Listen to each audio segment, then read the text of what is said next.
सय्यिदना व शफीअना व मौलाना बिल क़ासिम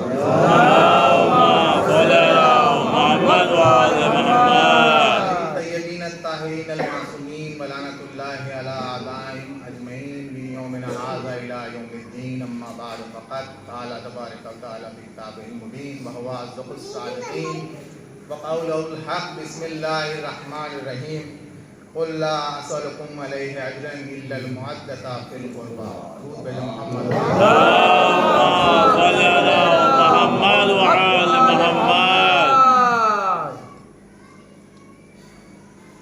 कुरान पाक में गालिबन 42वां सूरा है सूरह शूरा और उसकी 22वीं आयत का एक छोटा सा हिस्सा है।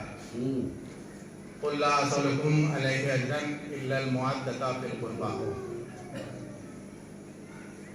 ये अल्लाह का हुक्म हो रहा है कि रसूल कह दीजिए, रसूल नहीं कह रहे, अल्लाह का हुक्म कि अजर रिसालत के सिलसिले में अगर तुम कुछ देना चाहते हो, अगर तुमको सवाल करना चाहते हो तो हमें तुमसे कुछ नहीं चाहिए सिवाय इसके कि मेरे अहले बैत से मोहब्बत है।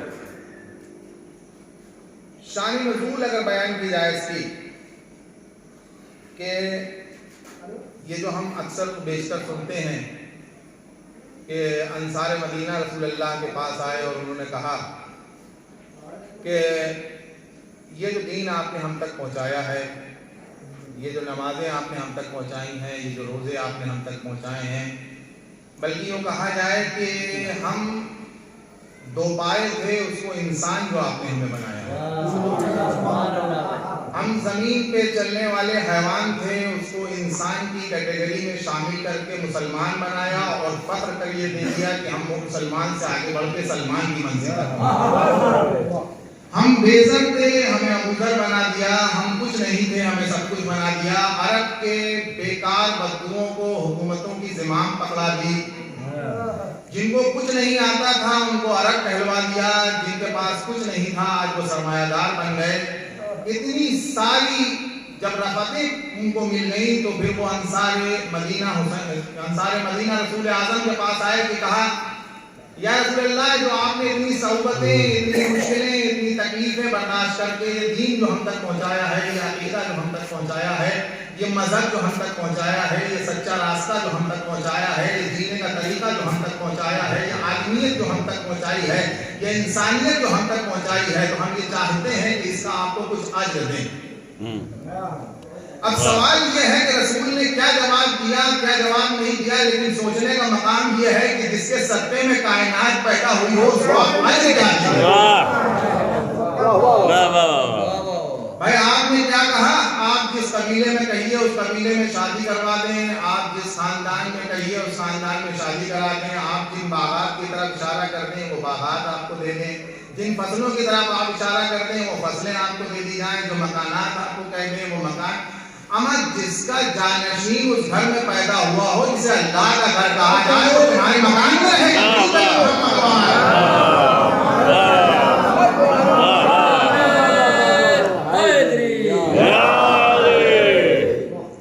तो ये ऐसा ये जो कहा इन्होंने कि हम आज दे दें, तो ये कोई नई बात नहीं है।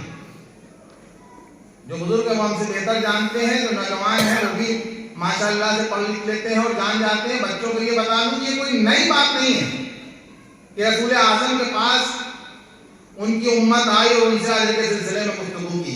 इससे पहले भी तमाम नबी जब गुजरे हैं तो आप कुरान में देखिए, अक्सर नबियों के पास जब उनकी उम्मतें आई और बाद में जब वो राह हक पे आ गए तो उन्होंने यही कहा कि हम आपको अज्र देना चाहते हैं ऐसा कि आपने हमें राह हक दिखा दिया।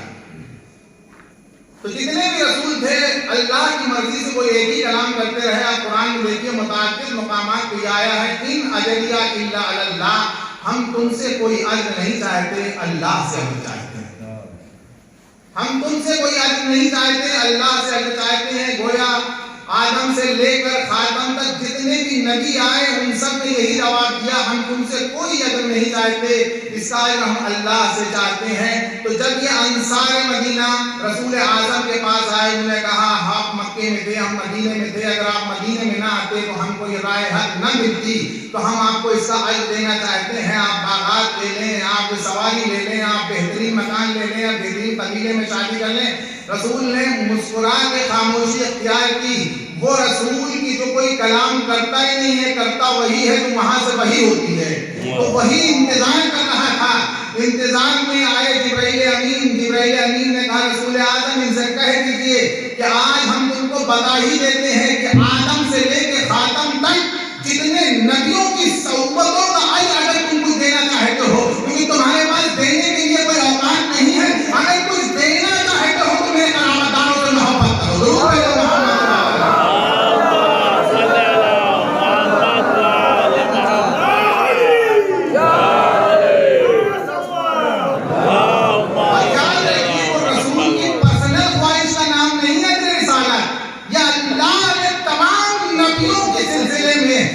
मालूम यह हुआ कि नमाज पढ़ रहे हो अल्लाह के लिए, ये जो रोजा रख रहे हो अल्लाह के लिए, ये जो घूस दे रहे हो अल्लाह के लिए, ये जो जिहाद कर रहे हो ये सब अल्लाह के लिए। अगर तुम अजरे रिसालत अदा करना चाहते हो आदम से लेकर खातम तक का, तो सिर्फ ये है कि करामतदारों से मोहब्बत करो। दुरूद है मोहम्मद।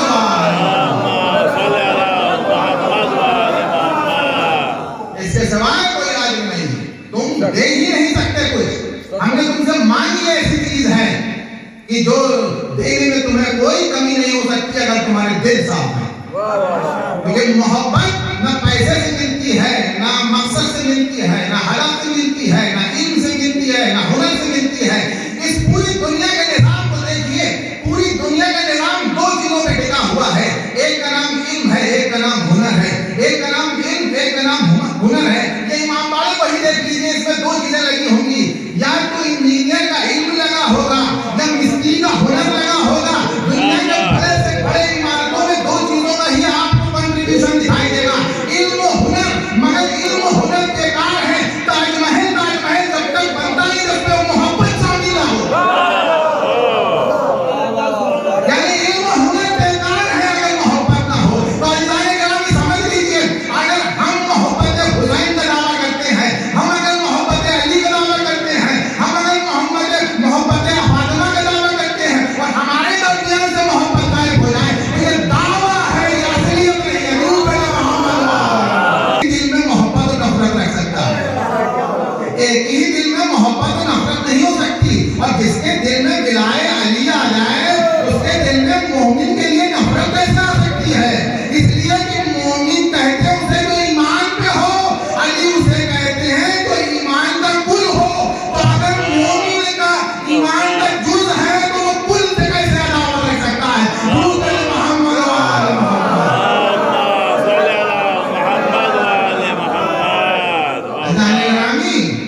मुअद्दत और मोहब्बत में भी फर्क समझ लीजिए।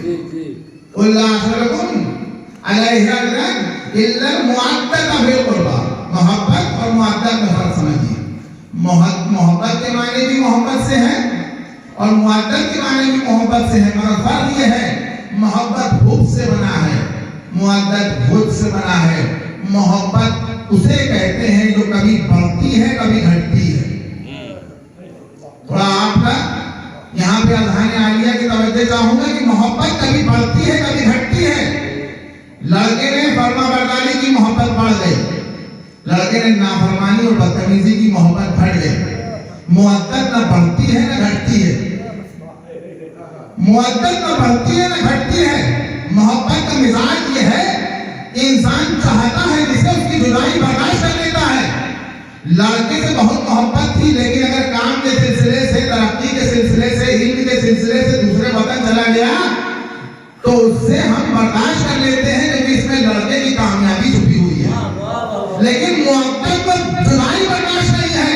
मुअद्दत को ये समझिए कि पानी से मछली को मोहब्बत नहीं मुअद्दत होती है। पर पानी से मछली को निकाल दीजिए, मछली तड़पती रहेगी तब तक कि वापस पानी में न डाला जाए। हम ऐसे बैठ से मुअद्दत करते, मोहब्बत नहीं करते। हम किसी को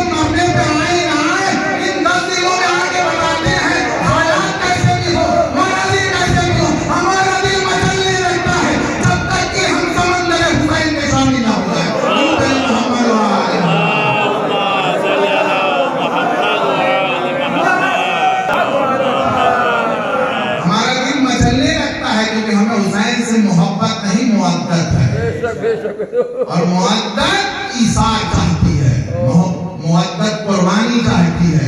हुसैन से मोहब्बत है तो हुसैन के मिशन से भी मोहब्बत हो। हजारों सलाम हुर पे, हजारों सलाम सईद और दुहैर पे, हजारों सलाम करबला के जानिसार साथियों पे।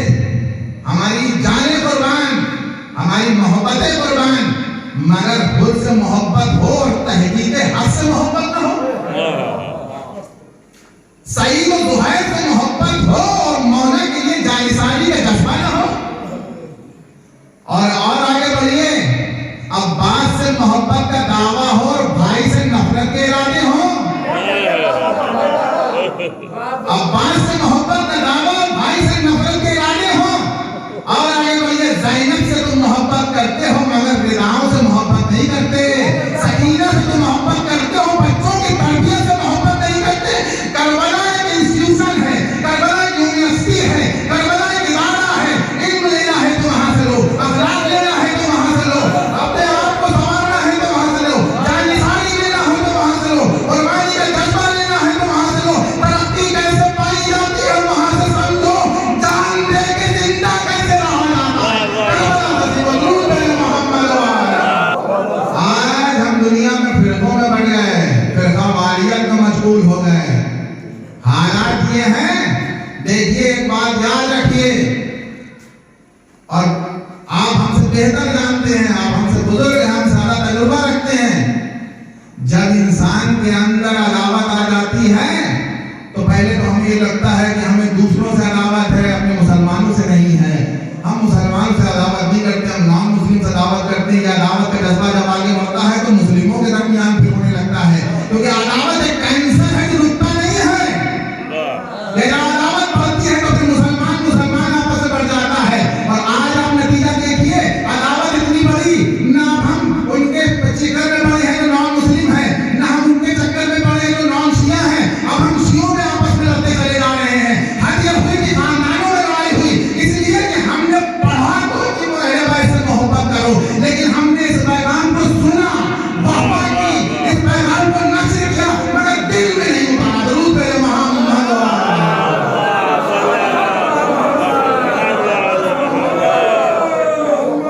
मैं आपको एक वाकया बताता हूँ, अपनी मंजिल, मेरा उन्वान मोहब्बत है, लेकिन मैं इसको रोक के एक वाकया सुनाता हूँ। डॉक्टर भीमराव अम्बेडकर से कौन नहीं वाकिफ? देखिए, किसी भी मजहब का काबिल आदमी हो, आपको उसकी इज्जत करनी चाहिए। ये हम नहीं कर रहे, ये मौला अली का कौल है। आपको मालूम है जिहाद की शर्तों में से एक शर्त क्या थी? रसूल अकरम के पास जब प्रिजनर्स ऑफ वार आते थे, जो जंग के कैदी होते थे, तो उनके ऊपर क्या जो रखा जाता था कि भाई तुम्हें हरजाना क्या देना, क्रांति क्या देना। अभी क्या होता है, ऐसे ऐसे हालात में रखा जाता है कैदियों को कि उस हालात में रहने से अच्छा तो मर जाना है। भाई दूसरे मुल्क के कैदी के साथ कितनी बदतमीजी की जाती है। मगर रसूल आज़म ने क्या कहना था कि अगर तुम पढ़े लिखे काफिर हो, तुम हालांकि प्रिजनर्स ऑफ वार, तुम जंग करने आए थे, तुम हमसे मुजाहरा करने आए थे, अगर तुम्हें मौका मिलता तो तुम मेरी जान नहीं देते। मगर तुम कैदी हो और अगर तुम पढ़े लिखे हो तो मैं तुमसे ये कहता हूँ 1 साल तक मुसलमानों के बच्चों को पढ़ाना पड़ेगा। रसूल ये इसलिए कर रहे हैं कि रसूल के पास पढ़े लिखने की कमी है। जिसके पास सलूनी का दावा करने वाला मौजूद हो, जिसके पास सलमान जैसे जानिसार मौजूद हो, जिसके पास तमाम जय्यद बुजुर्ग मौजूद हो, वो कहे कि अगर तुम पढ़ा सकते हो तो 1 साल तक मुसलमानों को पढ़ाओ। तो मुसलमानों सोचो, जो नबी उस जमाने के काफिर से मुसलमानों को पढ़वाने के लिए तैयार था, तो क्या वो आज किसी आलिम की बेइज्जती बर्दाश्त कर सकता है? वो किसी आलिम की बेइज्जती बर्दाश्त नहीं कर सकता। तो बाबा भीमराव अम्बेडकर बहुत बड़े आलिम थे, कॉन्स्टिट्यूशन बनाया था उन्होंने। तो वो जिस समाज में रह रहे थे, आप भी जानते हैं जिस समाज में वो रह रहे थे, उस समाज में बड़ी परेशानियां थी, बड़ी तकलीफें थी, बड़ी ज़रूरतें थी, और ऐसा माहौल था कि उनको जीने का हक नहीं हासिल था। उनको पानी पीने के लिए परेशानी होती थी, उनको खाना खाने के लिए परेशानी होती थी, स्कूल जाने में परेशानी होती थी, और उनके बहुत फॉलोअर थे। ये मैं हिस्टोरिकल फैक्ट पढ़ रहा हूँ। तो वो एक बार कूद के क्योंकि वो महात्मा गांधी की इज्जत करते थे, उनके पास आए, उनका मैं ऊब गया हूँ सनातन धर्म की इस असमानता वाली सोच से, मैं थक गया हूँ। मैंने इस्लाम को पढ़ा है। इस्लाम वो मजहब है कि जिसमें कहा जाता है कि सब में खड़े हो गए महमूदो एहाज, ना कोई बंदा रहा ना कोई बंदा नवाज, तो मैं इस्लाम अपनाना चाहता हूँ। उन्होंने महात्मा गांधी से कहा मैं इस्लाम अपनाना चाहता हूँ। तो महात्मा गांधी ने उनसे कहा, महात्मा गांधी बहुत ज़हीन आदमी था, उसने कहा कि डॉक्टर साहब आप बेशक इस्लाम अपना लीजिए, मगर ये बताइए कि आप सुन्नी बनेंगे कि शिया बनेंगे? आप सुन्नी बनेंगे कि शिया बनेंगे? अगर आप सुन्नी बन गए तो शिया आपको दीन से बाहर कर देंगे, और शिया बन गए तो सुन्नी दीन से बाहर कर देंगे। इसलिए सुन्नी बन के भी जान खोना है, शिया बन के भी जान खोना है। तो ऐसा करिए, कोई और रास्ता अपनाइए। वही जो बाबा भीमराव अम्बेडकर थे, अपने 1-2 लाख फॉलोवर के साथ बुद्धिस्ट हो गए। तो अलीजान गिरामी ये बताइए कि उनको इस्लाम में आने में अली ने रोका, रसूल अल्लाह ने रोका, या आपकी फिरका वालियत ने रोका? उस वक्त 1-2 लाख थे, आज 85 लाख की तादाद, लेकिन आपको इससे मतलब नहीं है। आप इसको रहबर कहते हैं, आयतुल्लाह खुमैनी को इसको रहबर कहते हैं। क्या कहा था? हम इसी में फंसे हुए हैं कि हमें नमाज हाथ खोल के पढ़नी है कि नमाज हाथ बांध के पढ़नी है। दुश्मन को तो हाथ काटने हम बांधो या खोलो,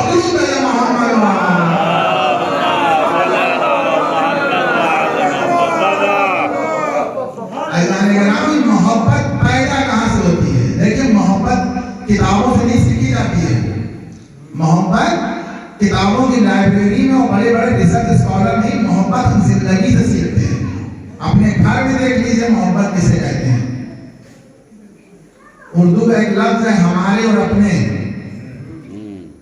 याद रखिए, मोहब्बत वहीं होती है जहां ये हमारे और अपने का दायरा होता है।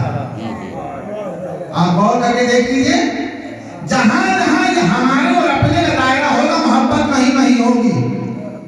आप गौर कर लीजिए, हमारा बेटा, हमारा वतन, हमारे चचा, हमारे अब्बा, हमारा मकान, हमारा कारोबार, हमारी कार, हमारी औलादें, ये जहां जहां हमारे का दायरा जाता जाएगा, वहां वहां मोहब्बत जाती जाएगी।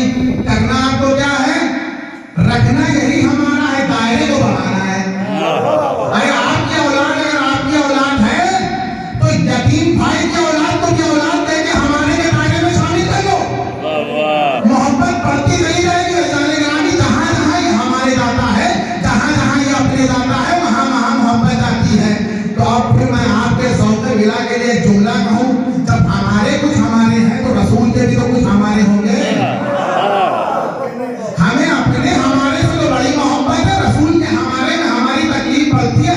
अज़ाने गिरामी, हर आदमी अपने हमारे का दायरा बनाए हुए हैं। रसूल के भी कुछ हमारे हैं, हमारे भी कुछ हमारे हैं।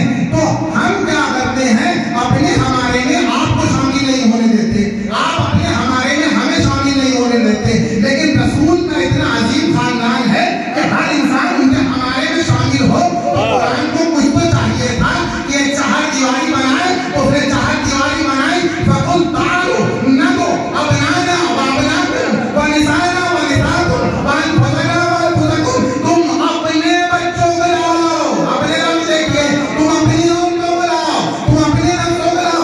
यानी रसूल का एक दायरा है, रसूल का दायरा बना के कुरान ने साबित दे दिया, कोई अपना बचने ना पाए, कोई गैर शामिल ना होने पाए।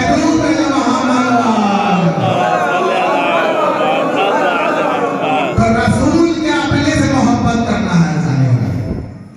आप जिंदगी देखते जाइए, बच्चे को माँ से मोहब्बत होती है। जब बच्चा पैदा होता है तो जिस बच्चे को अपना नाम नहीं पता होता, जो बच्चा अपना नाम नहीं ले सकता, वो होता है कि खानदान में कोई बुजुर्ग है, वो कुरान से नाम निकालेंगे तो तब तक चुन्नू मुन्नू और गुड्डू चलता रहता है, और कभी कभी बुजुर्ग गायब हो जाते हैं तो पुलिस में चलता रहता है। तो वो बच्चा कुछ अगर आगे दुनिया में सीखता है तो वो मोहब्बत, उसको माँ से मोहब्बत होती है। 2 लम्हे के लिए माँ हट जाए तो बच्चा रोने लगता है, कोई दूसरा जाए तो चुप नहीं होता है। तो क्यों है ये मोहब्बत? कभी गौर किया? तो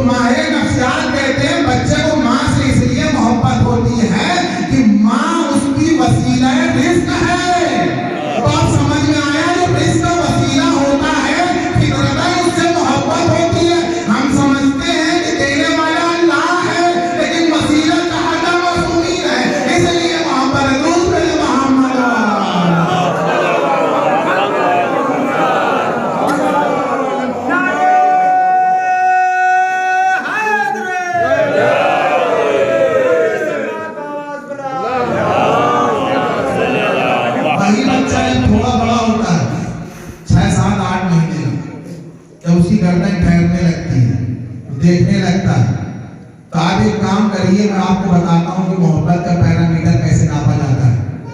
आप किसी रिश्तेदार के घर जाइए और किसी बच्चे को बस देखिए 10 फीट 20 फीट की दूरी पर, पास ना चाहिए, छूइए मुझे, और सिर्फ देखिए मोहब्बत की निगाह से। और एक काम और करिए कि किसी और रिश्तेदार के घर जाइए और बच्चे को बुरी निगाह से। वाह वाह। जिस बच्चे को मोहब्बत से देख रहे हैं तो क्या होगा, हफ्ते 2 हफ्ते बाद जब आप उसको चुमकारेंगे तो वो आपकी तरफ भुकाने भरेगा, वो आपकी तरफ हाथ बढ़ाएगा, ना हाथ बढ़ाएगा तो कम से कम मुतबस्सिम तो जरूर हो जाएगा, तबस्सुम तो उसके चेहरे पे जरूर आ जाएगा। और जिसको भूल रहे थे, अगर वो अकेला आपको देखेगा तो देख के डर जाएगा। अज़ीज़ाने गिरामी, हम भी तो यही कहते हैं कि मोहब्बत कोई ऐसी शय नहीं जिसमें पैसा खर्चा होता है। ये मुस्कुराता चेहरा कई जिंदगियां बना देता है, ये बिगड़े चेहरे कई घर उजाड़ देते हैं।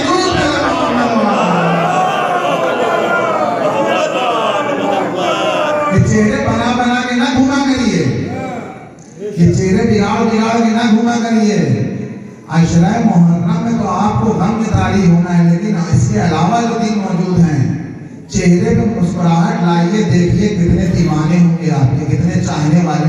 मुस्कुराहट में ना आपकी जेब से पैसा खर्चा हो रहा है, ना आपकी दौलत जा रही है, ना आपकी सरबत जा रही है। हो ये रहा है कि सामने वाला ये समझ रहा है आप उसको देख के खुश हो रहे हैं। भले ही लाख परेशानियां हो, लाख उलझने हो, लाख सौबतें हो, याद रखिए आपकी सौबतों को ठीक करने का जिम्मा उस महदूद शरीफ ने लिया है, सामने वाले ने नहीं लिया है।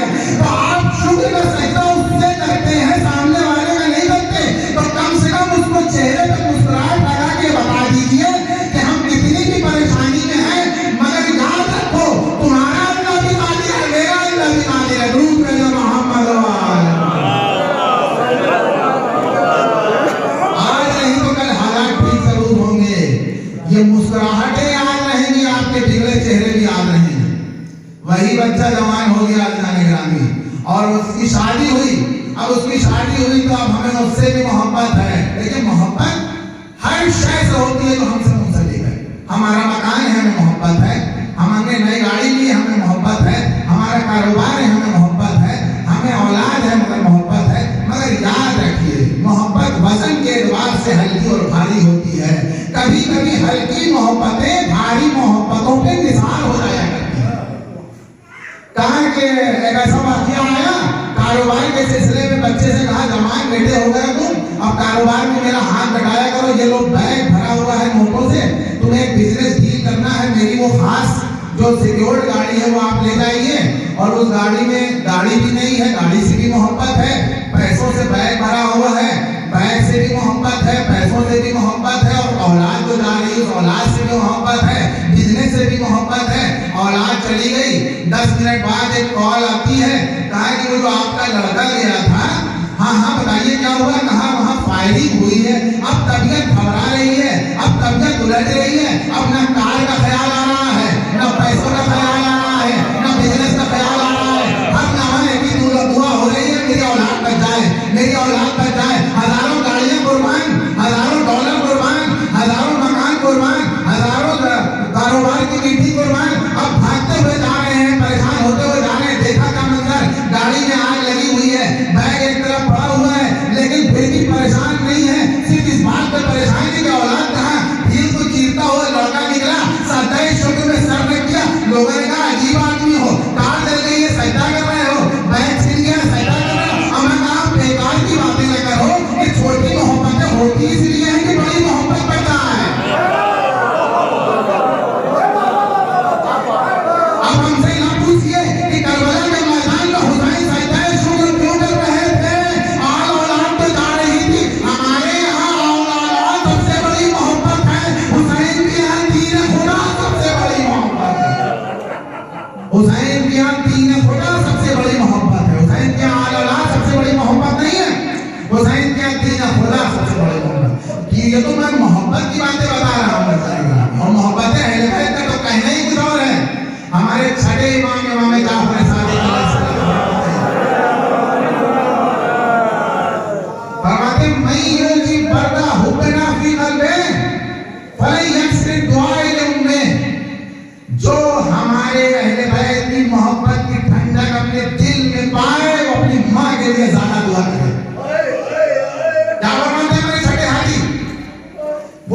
फरमाते हैं कि जो हमारे अहले बैत की मोहब्बत की ठंडक हमारे दिल में पाए।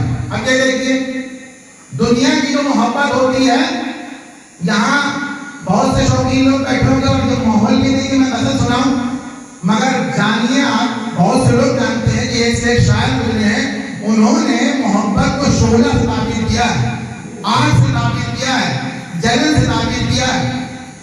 जो जल उठता है पहलू, तो वो पहलू बदलते हैं, एक आग से सीने के अंदर लगी हुई बेकार के शेर हम आपको यहाँ मिंबर में नहीं सुनाएंगे, मगर जितने भी शायर बड़े बड़े हुए हैं, उन्होंने मोहब्बत को ताबीर किससे किया? शोला से। और छठे इमाम क्या फरमाते हैं कि जो हमारे मोहब्बत की ठंडक अपने दिल में महसूस करें, तो मालूम है दुनिया की मोहब्बत में आशिक का दिल जलता है, रकीब ठंडा होता है, अहले बैत की मोहब्बत में आशिक का दिल ठंडा होता है।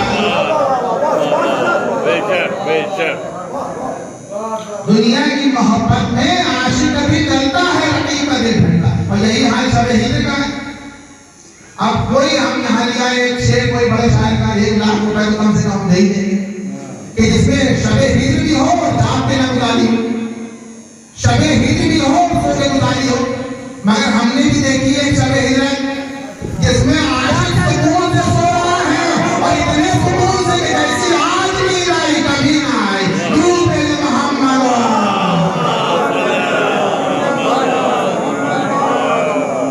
हरियाणा ग्रामी, मोहब्बत बहुत कीमती शय है, मोहब्बत जानिसारी मांगती है, मोहब्बत कुर्बानी मांगती है, मोहब्बत इतनी आसान शय नहीं है। मोहब्बतों में जने ऐसी चीजें होती हैं कि जो अक्ल से मुहाल है। आप 2 दुनियाओं में रह रहे हैं, एक जहाने अक्ल है, एक जहाने इश्क है। समझिए, आप 2 दुनियाओं में रह रहे हैं, जहाने अक्ल है, जहाने इश्क है। हमारी इस मोबाइल की कीमत क्या होगी? कोई बोलेगा 10 रुपए, कोई कहेगा 5 रुपए, कोई कहेगा 20 रुपए। तो जहाने अक्ल में इसकी कीमत 20 रुपए है, मगर अगर यही रुमाल किसी मर्जाए तकलीफ ने दिया हो, यही रुमाल किसी उस्ताद ने दिया हो, यही किसी अजीम शख्सियत ने दिया हो, तो आप 10,000 देंगे, मैं नहीं दूंगा। आप कहेंगे क्या बेवकूफी है, 20 रुपए के रुमाल की कीमत 10,000 में न देंगे। कहा आप जहाने अक्ल में कीमत लगा रहे हैं, हम जहाने इश्क में कीमत तोड़ लाए। दूर रहे मोहम्मद। अब हम पे एतराज न करिए कि ये रोने से जन्नत कैसे मिल जाएगी, या अदाकारी से जन्नत कैसे मिल जाएगी, ये 10 दिन में मोहब्बत करके जन्नत कैसे मिल जाएगी, ये 2.25 महीने सोच बना के जन्नत कैसे मिल जाएगी, ये काम नाम रोक के जिक्र हुसैन करने से जन्नत कैसे मिल जाएगी। मैं आपको बताता हूँ, मोहब्बत में वो कारनामे हुए कुरान में मौजूद है। मैं कोई दलील नहीं देता, कुरान में मौजूद। अच्छा ये बताइए कि अगर किसी का लड़का हो जाए, किसी की औलाद हो जाए, और वो रोते रोते नाबीना हो जाए, और हिंदुस्तान और पाकिस्तान की तो बात छोड़िए, अमेरिका के किसी डॉक्टर के पास जाए और डॉक्टर ये तजवीज दे कि वहाँ ऐसा करिए कि लड़का तो आपका मिल गया है, हम उसका स्वेटर आपको भेज दे रहे हैं, आप आंखों में डाल लीजिए, आपकी बीनाई आ जाएगी। कहा कैसी बेवकूफी की बात बताते हो? हम कुरान में दिखाते हैं, यूसुफ ने क्या कहा, मेरी कमीज ले जाओ, मेरे बाबा की आंखों में डाल देना। तो यूसुफ की मोहब्बत से आंखों में बीनाई आ सकती है, तो क्या अली की मोहब्बत से लोगों में तानाई नहीं आ सकती है?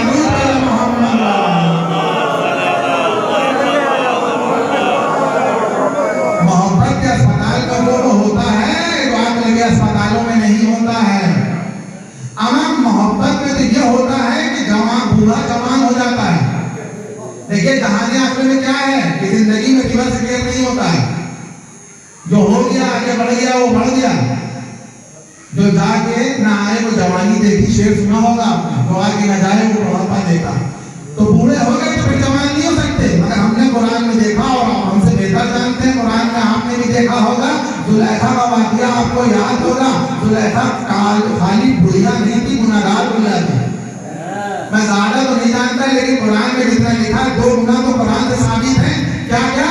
एक तो उसने दूसरे को आमादाए क्या किया, उसको इसलिए आमादा किया, गुनाह के लिए आमादा किया जनाब यूसुफ को। एक तो आमादाए गुनाह किया 1 गुना, और दूसरा दूसरे पे बहतान लगाया 2 गुना। तो कम से कम 2 गुना करने वाली बुढ़िया तो थी। लेकिन जब उसने यूसुफ से मोहब्बत की तो उसके नतीजे में गुनाह भी माफ कर दिए गए, जवानी भी पलट गई। तो इसका मतलब नतीजा ये निकला कि जब किसी अच्छे से मोहब्बत होती है और खुलूस नियत के साथ तौबा कर ली जाती है,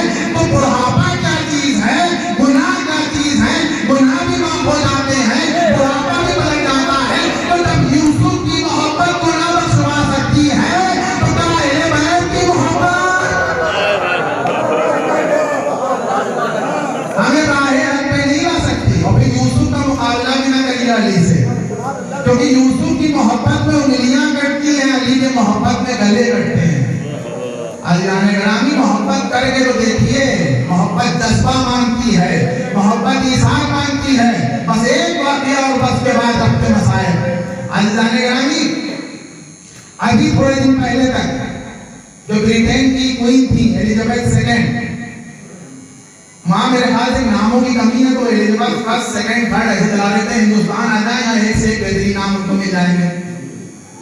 यहाँ तो ऐसे ऐसे नाम होते हैं तो नाम वाले को नहीं मालूम होता इसका मतलब क्या है। तो एलिजाबेथ सेकेंड जब थी 1995 और 1952 से लेकर 2007 तक गालिबन रही है, तो वो जो क्वीन बनी थी तो उनके बाप असली किंग नहीं थे।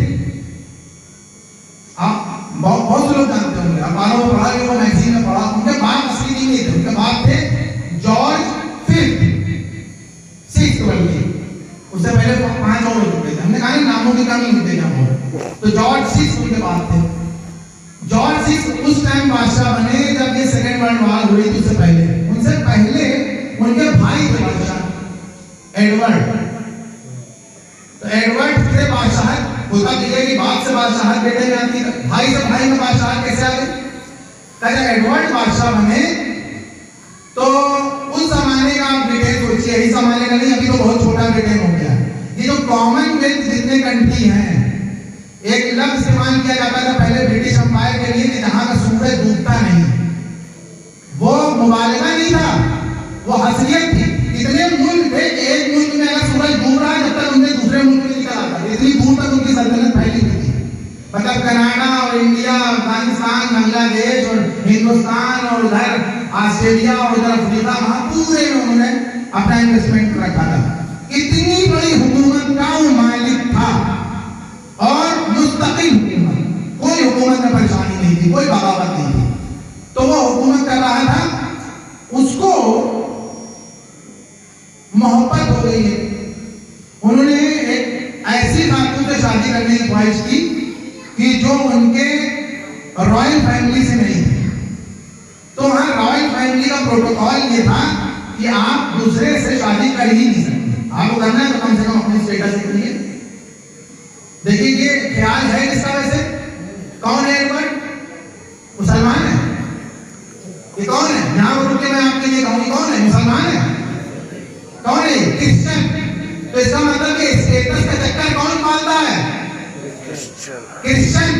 अब अगर आप मुसलमान होकर पाल रहे हैं तो आप मुसलमान नहीं, समझ लीजिए, क्योंकि इस्लाम में स्टेटस नहीं है, इस्लाम में किरदार को माना गया है। किरदार में चले तो शादी करो, दौलत से न देखो, हड्डी न देखो, कुव्वतें न देखो, खानदान न देखो। खानदान और कुव्वतें देखने का नतीजा तो यही है कि तुम तो पढ़ भी लेते थे और आगे का गलत है।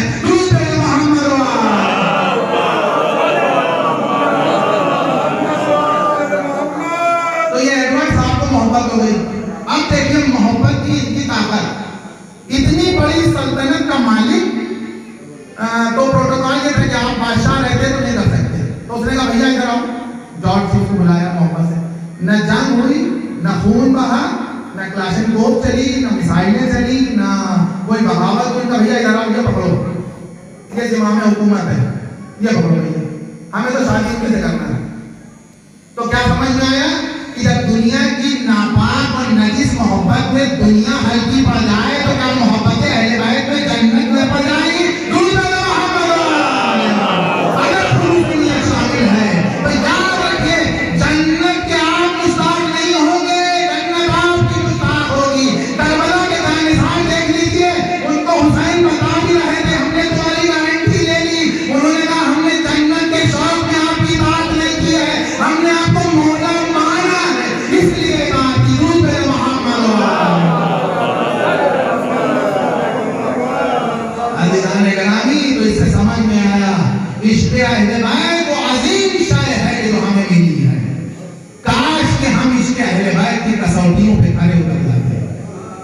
इसकी मंजिलें जानते हैं क्या होती है? जहानेश की, जहानेश की मंजिल जो होती है कि जब 70, 80 साल के पुराने रिसर्च साइंटिस्ट मौत का जायका नहीं बता पाते तो जहानेश का एक 13 साल का नौजवान बता देता है। बड़े से बड़े शायर जिनको हकीम उम्मत कहा जाता है, मौत को समझे दुनिया इख्तिताम जिंदगी है, शाम जिंदगी सुबह दवाम जिंदगी। तो वो इतना ही बता पाए